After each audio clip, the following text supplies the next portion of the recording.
Globalization is very important for the development of a country. It is a condition that generates the economy and politics through democracy. But why? Globalization generates both economic prosperity and increased opportunities, especially in developing countries. This leads to lower prices, more jobs, increased production, and living standards.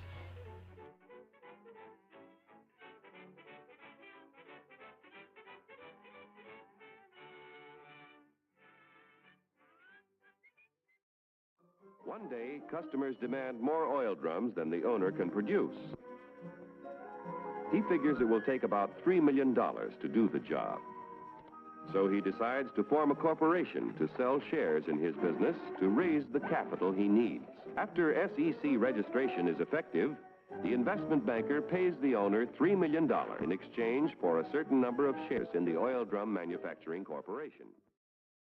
The exchange of products between nations allows the productive specialization of each one of them to generate welfare for all its citizens.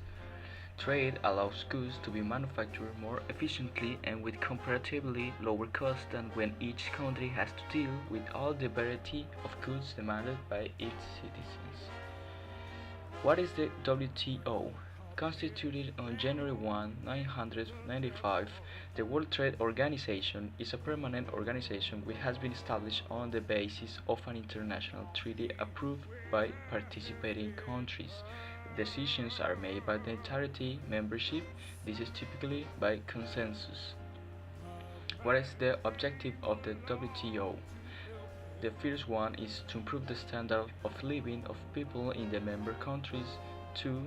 To ensure full employment and broad increase in effective demand. Number 3.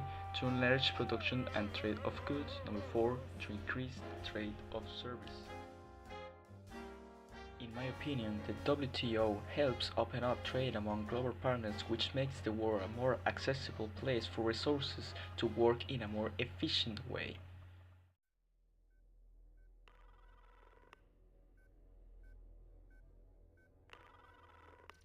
Yeah. Is everything in place? You weren't supposed to relieve me. I know, but I felt like taking a shift. You like him, don't you? You like watching him. In history, there has been no major change since the Industrial Revolution than that caused by the use of digital computers and the Internet. We have been progressing technologically for a few decades, improving our industries, trade, and in general, the public and private sectors. It is a time when digital developments on the web or in applications for smartphones improve day by day, and we must understand that we are witnessing a time that history will surely catalog as a digital revolution. Information technologies will be everywhere, like electricity. It will be hard to describe our lives before them. There will be challenges and problems, but governments, business, and citizens will learn to be part of the solution.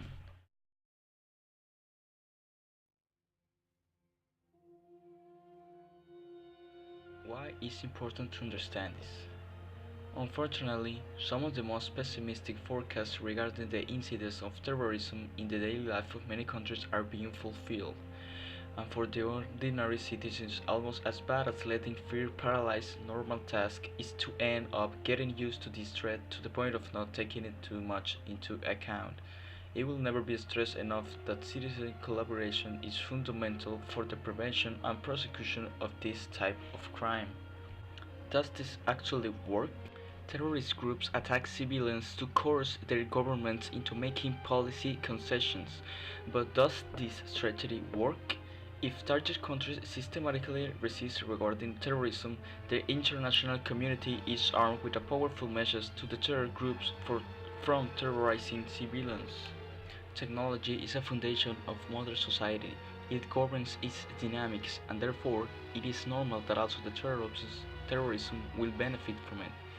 The modern terrorism is instantaneous and unpredictable, a global threat that hits targets, but at the same time hits a wide audience thanks to the technology. It is bringing the terror into our homes. The internet propaganda is probably the most common use of technology by terrorist organizations.